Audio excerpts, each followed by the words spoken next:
শরীয়তপুর শহরের নাগরিকদের নিরাপদ বসবাস ও চলাচল নিশ্চিতে নজরদারি ও নিরাপত্তা কার্যক্রম শুরু করেছে জেলা প্রশাসন। প্রায় ১৪ কিলোমিটার এলাকায় বসানো হয়েছে কৃত্রিম বুদ্ধিমত্তা প্রযুক্তিযুক্ত সিসিটিভি ক্যামেরা। জেলা শহরের ২১০টি স্পটে ক্যামেরা স্থাপনের পরিকল্পনা রয়েছে। ইতোমধ্যে গুরুত্বপূর্ণ সড়কসহ সংযোগ সড়কের উভয় পাশে বসানো হয়েছে ১২০টি ক্যামেরা। শিক্ষা প্রতিষ্ঠান, হাসপাতাল, বাস স্ট্যান্ড, ধর্মীয় প্রতিষ্ঠান, সরকারি বেসরকারি স্থাপনা ও বাজারগুলো যুক্ত হয়েছে নজরদারির আওতায়।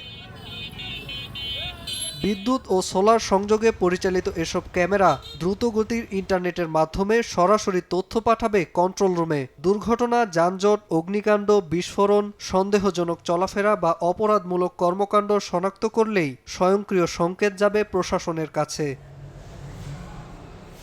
এআই প্রযুক্তির মাধ্যমে ভিড়ের মধ্যেও চিহ্নিত অপরাধী শনাক্ত ও যানবাহনের নম্বর শনাক্ত করে ডিজিটাল মামলা করা সম্ভব হবে।